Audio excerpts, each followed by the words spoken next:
Asansol railway station से महज कुछ ही दूरी पर रेलवे की कार शेड में स्थित एक बंद कचड़े जर्जर मकान में लगी भयावह आग से पूरे कार शेड में कार्य कर रहे कर्मचारियों में हड़कंप मच गया। वो इधर उधर अपनी जान बचाने के लिए भागने लगे। आग इतनी भयावह थी कि आग की लपटों के साथ निकल रहा धुआं करीब 40 फीट ऊंचा दिख रहा था। साथ में एक के बाद एक धमाके भी हो रहे थे। बताया जा रहा है कि जिस जगह पर आग लगी थी वहां कचड़ा खाना है, जहां कार शेड के कचड़े फेंके जाते हैं। यही नहीं, उस जगह पर जो जर्जर मकान है, उस मकान में कार शेड के पुराने हो चुके सामान, कुछ ड्रम, पुरानी बैटरियां सहित कई अन्य सामान रखे हुए थे, जिसमें आग लग गई जो तेजी से फैलने लगी। वहीं घटना की खबर सुन मौके पर दमकल की एक इंजन पहुंची और करीब 1 घंटे कड़ी मशक्कत के बाद आग पर काबू पा लिया।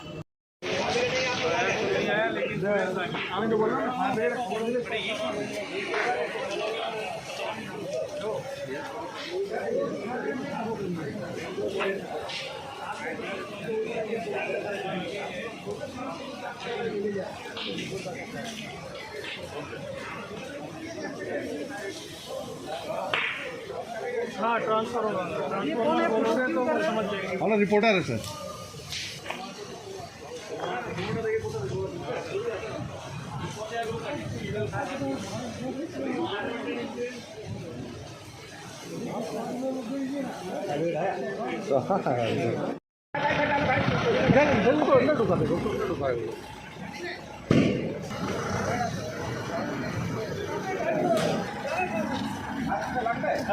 M3 फाइव की बच्चा सीट है, फाइव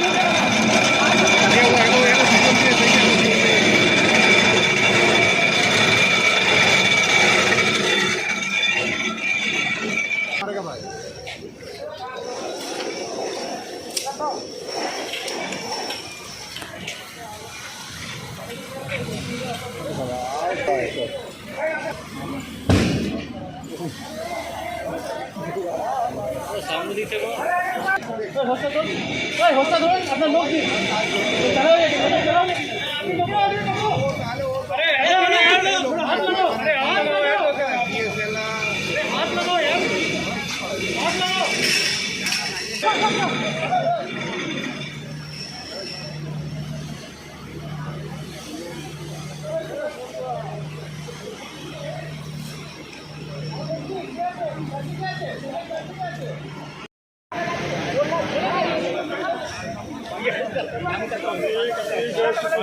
पानी लगाओ यहीं पे।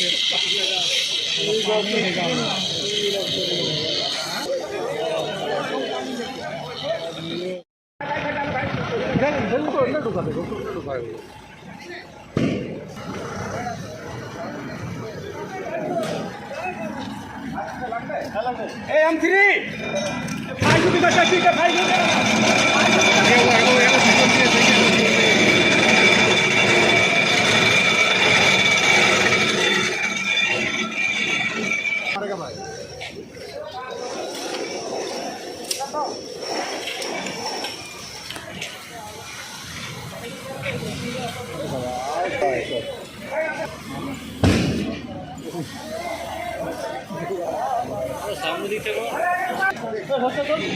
होता दो अपना लोग भी चलो अरे हाथ लगाओ, अरे हाथ लगाओ यार, हाथ लगाओ।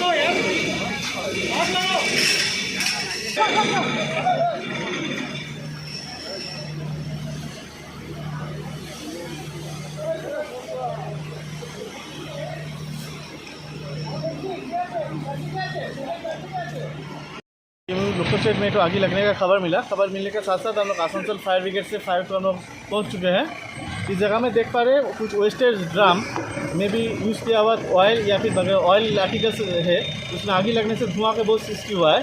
तो फायर को हम लोग ऑलरेडी अरेस्ट कर चुके हैं फायर को, और फायर एक्सटिंग्विश चल रहा है। यहाँ से फायर अभी कोई स्टेट में या फिर कहीं भी फैलने के कोई आशा नहीं है। हम लोग अभी फायर को कुछ देर किस तरह से आग था ये सर? जी, आग कैसा थी? आग ये ऑयल फायर था, ऑयल बेस्ड फायर था। आपका नाम क्या? मैं देवान पोद्दार, उसी आसनसोल फायर स्टेशन।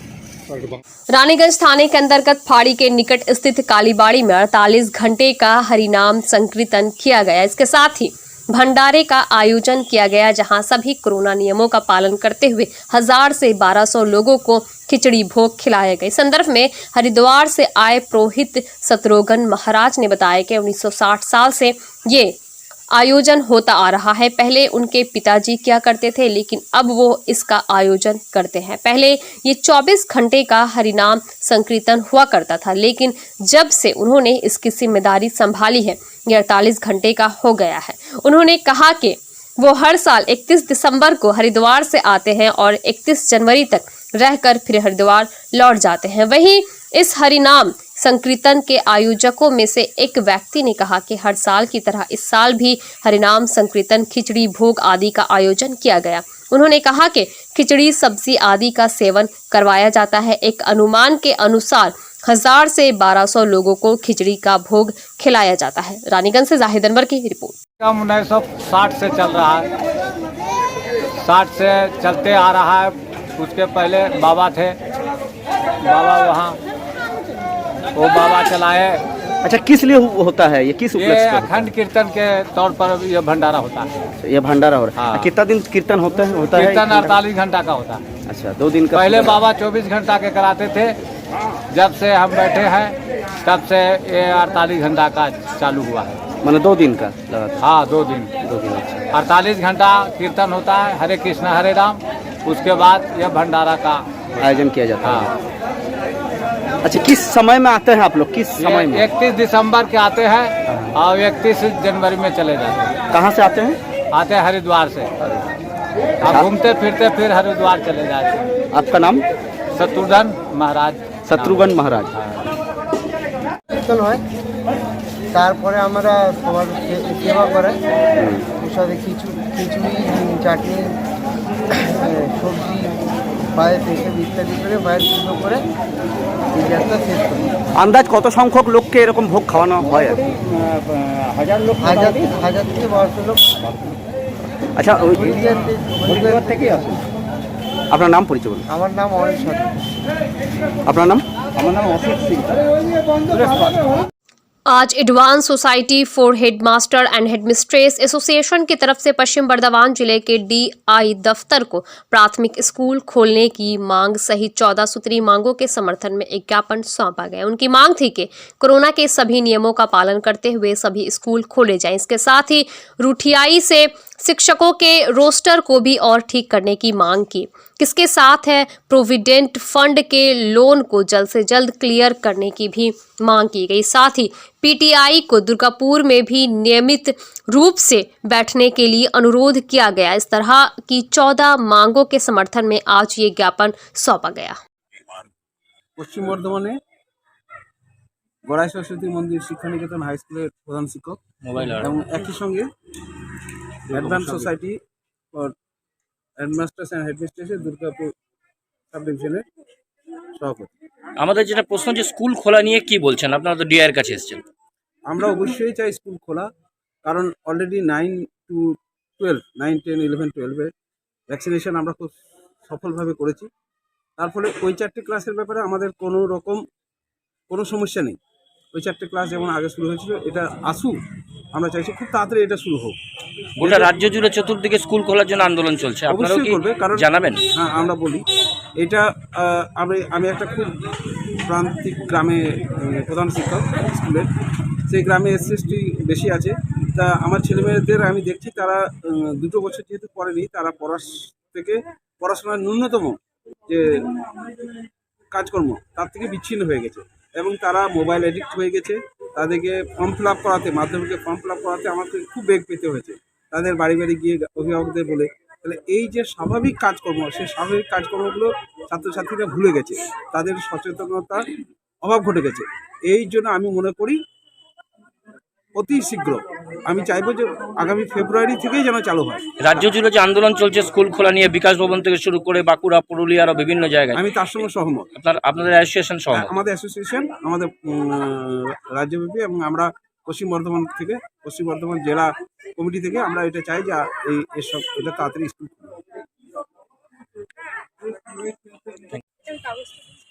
খোলার দাবি আমরা সর্বাগ্রে জানাচ্ছি মাননীয় ডিআই সাহেবের কাছে। এর পাশাপাশি আমাদের কিছু পেশাগত দাবি রয়েছে।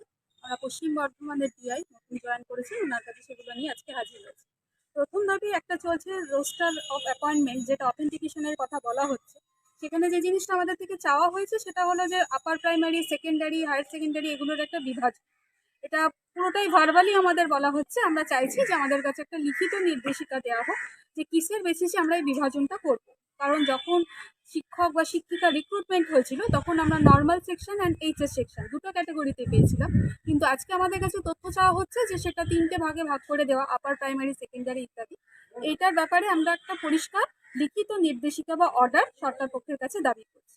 দ্বিতীয়ত, আমাদের রোপা 2019 যে বেতনক্রম হয়েছিল তার ফিক্সেশনের কপি আমরা এখনো পাইনি। সেই কপিগুলো যাতে অবিলম্বে আমাদের কাছে পৌঁছায় সে দাবিটাও রয়েছে। এছাড়া রয়েছে পিএফ এর সংক্রান্ত কাজ কারবার, যেগুলো অনেক দিন ধরে এখানে আটকে রয়েছে। পিএফ এর সুদ, প্রভিডেন্ট ফান্ডের সুদ অনেক দিন আমাদের এখানে পড়ে রয়েছে। সেগুলো সম্পূর্ণ ঠিকঠাক করে তার হিসেব নিকেশ রেডি করে আমাদেরকে যত তাড়াতাড়ি সম্ভব যাতে দিয়ে দেওয়া যায় তার দাবিটাও আমাদের রয়েছে। এছাড়াও আরও কয়েকটা নানা রকম দাবি নিয়ে আমরা আজকে হাজির। যেহেতু নতুন এইচএম হিসাবে 2019-এ যারা জয়েন করেছিলেন তারা এখনও তাদের এরিয়ারের টাকা, বেশ কয়েক মাসের এরিয়ার বাবদ বেশ কিছুটা টাকা তাদের পড়ে আছে, সেই এরিয়ারটা দেওয়া হয়নি। এটা তাদের ন্যায্য দাবি, তাদের এই বেতন দিয়ে দেওয়া হোক অবিলম্বে যাতে তারা এই সমস্যা থেকে বেরোতে পারে। আপনার নাম? নমস্কার, আমি সুমনা পাল, সম্পাদক, ASF HM, Paschim Bardhaman district.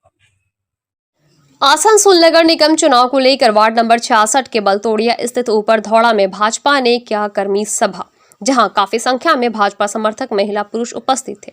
कर्मी सभा के दौरान चुनाव में भाजपा के वार्ड नंबर 66 के प्रत्याशी राजेश सिन्हा विजयी बनाने को लेकर चर्चा किया गया तथा सभी कार्यकर्ताओं को जमीनी स्तर से कार्य करने आह्वान किया गया। इस अवसर पर कुल्टी विधायक डॉक्टर अजय कुमार पोद्दार, लखन घुरई, विवेकानंदा, इंद्रजीत पॉल आदि उपस्थित थे। इस बार हम लोगों को रेगिंग नहीं होने देना है। लड़कर झगड़ कर इंसाफ से वोट दीजिए। इंसाफ से कोई भी जीत ले, हम लोग को कोई दुख नहीं है। श्री इंद्रजीत पाल जी।